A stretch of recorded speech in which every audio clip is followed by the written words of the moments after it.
శుభోదయం అందరికీ. నా పేరు అద్వైత. నేను 5వ తరగతి చదువుతున్నాను. ఈరోజు ప్రత్యేకత మన పండుగలు. ముందుగా దీపావళి. దీపావళి అనగా చీకటిని పారద్రోలుతూ వెలుగులు తెచ్చే పండుగగా అందరం జరుపుకుంటాము. ఈరోజు లక్ష్మీదేవిని పూజిస్తారు. ఇంటి ముందర దీపాలతో అలంకరించుకుంటారు. రకరకాల మిఠాయిలు తెచ్చుకుంటారు. కుటుంబం అంతా సంతోషంగా ఉంటుంది. పిల్లలు పెద్దలు సంతోషంతో పటాకులు కాలుస్తారు. తరువాత పండుగ సంక్రాంతి. సంక్రాంతి అనగా నూతన క్రాంతి.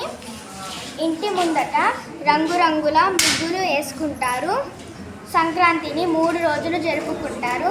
మొదటి రోజు భోగి, రెండవ రోజు మకర సంక్రాంతి, మూడవ రోజు కనుమ.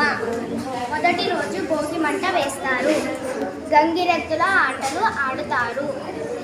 రకరకాల పిండి వంటలు చేసుకుంటారు.